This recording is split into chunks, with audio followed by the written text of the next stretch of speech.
Everyone. నా పేరు doctor Tejashri Bodichella, homeopathy doctor in ఫిడికల్స్ హోమియోపతి. చాలా మంది అడిగే క్వశ్చన్ ఏంటంటే, మేడం వెజన దగ్గర పొడి బారిపోతుంది, లేదంటే డ్రై అయిపోతుంది. దీనికి ఏం చేయాలి? ఎలా ఉంటుంది? ఎందుకు ఇలా అవుతుంది? చాలా మందికి ఇది మెనోపాజ్ స్టేట్‌లో ఉంటుంది కదా! మాకెందుకు ఇలా ఎర్లీగా అవుతుందని అడుగుతూ ఉంటారు. అసలు ఈరోజు ఆ వెజన పొడి బారడం అంటే ఏంటో క్లియర్‌గా తెలుసుకుందాం. దీన్ని మనం వెజనల్ అట్రోఫీ అంటాం. నార్మల్‌గా అట్రోఫీ అంటే ఏంటి? హెల్తీగా ఉన్న పార్ట్ డ్రై అయిపోవడం, లేదంటే ముడుచుకుపోవడం అంటాం. ఈ మెయిన్‌గా ఎందుకు ఇలా ముడుచుకుపోతుందంటే, డ్రై ఎందుకు అయిపోతుందంటే, సాధారణంగా మెనోపాజల్ స్టేట్‌లో ఇది కామన్‌గా ఉంటుంది. అంటే ఆఫ్టర్ 45-55 ఇయర్స్ తర్వాత వీళ్ళలో ఇది కామన్‌గా ఉంటుంది. ఎందుకంటే ఆల్రెడీ అక్కడ హార్మోనల్ ఇంబాలెన్స్ జరుగుతుంది. ఈస్ట్రోజన్ తగ్గిపోతుంది. దాని ద్వారానే వాళ్ళకి వెజైనా అనేది డ్రై అయిపోతుంది. ఇలా కాకుండా కొంతమందిలో ఎర్లీగా కూడా స్టార్ట్ అవుతుంది. ఎలా అంటే ఆఫ్టర్ చైల్డ్ బర్త్ తర్వాత, అంటే వెంటనే పిల్లలు పుట్టిన తర్వాత, ఇంకా వాళ్ళకి ఏమైనా హార్మోనల్ ఇంబాలెన్స్ టాబ్లెట్స్ ఏమైనా యూజ్ చేస్తున్నప్పుడు, లేదంటే ప్రెగ్నెన్సీ టైంలో, ఇంకా కొంతమందికి ఎర్లీగా 30-35 ఇయర్స్ లోపు కూడా వాళ్ళకి వెజైనా మొత్తం డ్రై అయిపోతూ ఉంటుంది. ఎందుకంటే ఇలాంటి స్టేట్‌లో మెయిన్‌గా వెజైనాలో ఎందుకు డ్రై అయిపోతుందంటే హార్మోనల్ ఇంబాలెన్స్ వల్లే. అంటే ఈస్ట్రోజన్ తగ్గిపోవడం వల్ల. అసలు ఎందుకు ఈస్ట్రోజన్ తగ్గిపోతుంది? అసలు తగ్గిపోవడం వల్ల ఏం జరుగుతుందంటే, నార్మల్‌గా ఈస్ట్రోజన్ అనే హార్మోన్ ఈ వెజైనా మొత్తం ప్రొటెక్షన్‌గా హెల్ప్ చేస్తుంది. అంటే ఆ వెజైనా నుంచి నార్మల్‌గా ఫ్లూయిడ్ లీక్ అవ్వాలన్నా, లేదంటే వెజైనా హెల్తీగా ఉండాలన్నా, అది కరెక్ట్ సైజ్‌లో కానీ, షేప్‌లో కానీ, ఇంకా దాంతో పాటుగా ఫ్రీ మూవ్‌మెంట్ ఏదైనా ఉండాలన్నా కూడా మొత్తం ఈస్ట్రోజన్ హార్మోన్ పైన డిపెండ్ అవుతుంది. ఈ హార్మోన్ కనుక తక్కువైనట్టయితే, అప్పుడు ఈ వెజైనా నుంచి ఫ్లూయిడ్ అనేది లీక్ అవ్వదు. అంటే సరిగ్గా తేమ లేదనమాట.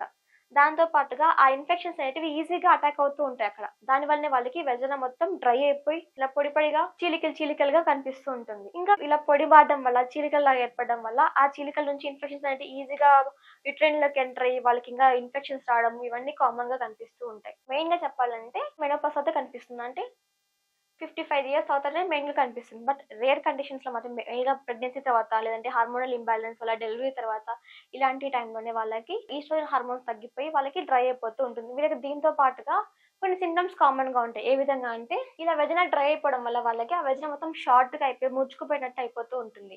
ఇంకా వాళ్ళకి ఆ డ్రై అయిపోవడం వల్ల చీలికలు రావడం, అక్కడి నుంచి మంటగా అనిపించడం, లేదంటే పగులన్నీ ఏర్పడి కొంతమందిలో బ్లడ్ కూడా వస్తూ ఉంటుందన్నమాట. ఇంకా కొన్ని కండిషన్స్‌లో ఇలా చీలికలు రావడం వల్ల క్రానిక్‌గా వెజైనల్ ఇన్ఫెక్షన్స్ కామన్‌గా కనిపిస్తూ ఉంటాయి. ఎందుకంటే అలా ఏర్పడినప్పుడు ఈజీగా మైక్రో ఆర్గానిజమ్స్ అయిన బాక్టీరియా కానీ, ఫంగస్ కానీ, లేదంటే ఇతర పాథోజన్స్ అనేటివి ఈజీగా బాడీలోకి ఎంటర్ అయిపోయి వాళ్ళకి ఇంకా ఇన్ఫెక్షన్స్ వచ్చే అవకాశం పెంచుతూ ఉంటాయి. ఇంకొంతమందిలో యూరినరీ ఇన్‌కాంటినెన్స్ ఉంటుంది. ఎందుకంటే వెజైనా డ్రై అయిపోతుంది. అలా డ్రై అయిపోవడం వల్ల యోనికి దాంతో పాటుగా యూరినరీ బ్యాంక్‌కి లింక్ అయ్యి ఉంటుందన్నమాట.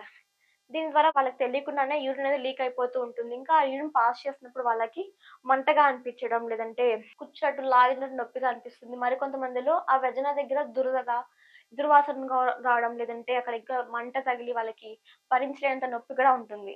కాబట్టి యూరినరీ ప్రాబ్లమ్స్ కామన్‌గా కనిపిస్తూ ఉంటాయి. ఇంకా కొంతమందిలో ఎలా ఉంటుందంటే ఎర్లీగా 30 ఇయర్స్‌లో కానీ, లేదంటే బిఫోర్ 35 కానీ ఇలాంటి వాళ్ళలో ఆ వెజైనా డ్రై అయిపోవడం వల్ల ఇలా ఫ్రీక్వెంట్‌గా ఇంటర్‌కోర్స్ టైమ్‌లో వాళ్ళకి స్పాటింగ్ అనేది కనిపిస్తుంది. దీన్ని మనం పోస్ట్ కాయిటల్ బ్లీడింగ్ అంటాం. తర్వాత స్పాటింగ్ ఎందుకంటే ఆ వెజైనా మొత్తం డ్రై అయిపోయి ఆ ఏరియా మొత్తం పలచబడిపోతుందనమాట. అంటే ఉన్న మ్యూకస్ లేయర్ మొత్తం పలచబడిపోయి వాళ్ళకి ఆ పలచబడిన లేయర్ నుంచి కొంచెం ప్రెషర్ తగిలినా కూడా అక్కడ క్రాక్స్ ఏర్పడి వాళ్ళకి బ్లీడింగ్ అనేది కనిపిస్తూ ఉంటుంది. కాబట్టి ఇవన్నీ మనం వెజైనా డ్రై అయిపోవడం వల్ల చూస్తుంటాం. చాలామంది ఈ కండిషన్‌లో ఏం చేస్తారు? ఎందుకు డ్రై అయిపోయింది? ఎర్లీగా మెనోపాజ్ రాలేదు కదా! ఏదైనా హార్మోన్స్ తగ్గిపోయాయేమో అనుకోని హార్మోన్ టాబ్లెట్స్ యూజ్ చేస్తూ ఉంటారు. ఇలా మళ్ళీ హార్మోన్ టాబ్లెట్స్ యూజ్ చేయడం వల్ల వాళ్ళకి ఆ పెయిన్ కొంత తగ్గినా గూడా మళ్ళీ రిపీటెడ్‌గా ఇలా పెయిన్ రావడం, లేదంటే బ్లీడింగ్ రావడం, ఇంటర్‌కోర్స్ టైమ్‌లో పెయిన్‌ఫుల్‌గా అనిపించడం ఇవన్నీ కామన్‌గా కనిపిస్తూనే ఉంటాయి. ఇలాంటి సమయంలోనే వాళ్ళకి హోమియోపతి చాలా ఎఫెక్టివ్‌గా వర్క్ అవుతుంది. ఏ విధంగా అంటే ఏదైతే వెజైనల్ డ్రైనెస్ ఉంటుందో ఆ డ్రైనెస్‌కి మెయిన్ కారణమైన ఈస్ట్రోజన్ ఇంబాలెన్స్‌ని హోమియోపతి క్లియర్ చేస్తుందన్నమాట. అంటే ఎలాంటి సైడ్ ఎఫెక్ట్స్ లేకుండా, ఆర్టిఫిషియల్ హార్మోన్ టాబ్లెట్స్ ఏది లేకుండా నేచురల్‌గానే ఆ వెజైనాని మొత్తం ప్రాపర్‌గా రీగెయిన్ అయ్యేలాగా హెల్ప్ చేస్తుంది. దాంతో పాటు వాళ్ళకేదైతే లక్షణాలుంటాయో యూరిన్ పాస్ చేస్తున్నప్పుడు మంటగా అనిపించడం, లేదంటే బరువుగా అనిపించడం, ఇంకా ఆ వజన దగ్గర డ్రై అయిపోయి చీము, బ్లడ్ రావడం, లేదంటే ఇన్ఫెక్షన్స్ ఏదైనా మళ్ళీ వచ్చినట్టయితే అలాంటి కండిషన్స్ కూడా కంప్లీట్‌గా ట్రీట్ చేయడం జరుగుతుంది. దీంతో వాళ్ళకి ఆ ఇన్ఫెక్షన్స్ మళ్ళీ రాకుండా వజన హెల్తీగా ఉండేలాగా, దాంతో పాటు ఇది డ్రై అవ్వకుండా హెల్తీగా ఉండేలాగా చూసుకోవచ్చు. కాబట్టి ఈ మెనోపాజ్ ప్రాబ్లమే కదా! సాధారణమే కదా! అనుకోని నిర్లక్ష్యం చేయకండి. ఇది ఎర్లీ స్టేజ్‌లో స్టార్ట్ అయినా కూడా దీనికి ట్రీట్మెంట్ ఉంటుంది. కాబట్టి ఇలాంటి సమస్యలు ఏదైనా ఉన్నా, యూరిన్ పాస్ చేస్తాం మంటగా అనిపించా, వెదర్ దగ్గర డ్రై అయిపోయినా, పొడి బారిపోయినా, లేదంటే అక్కడి నుంచి బ్లీడింగ్ ఏదైనా వచ్చినా వెంటనే డాక్టర్‌ని కన్సల్ట్ అవ్వండి. Thanks for watching.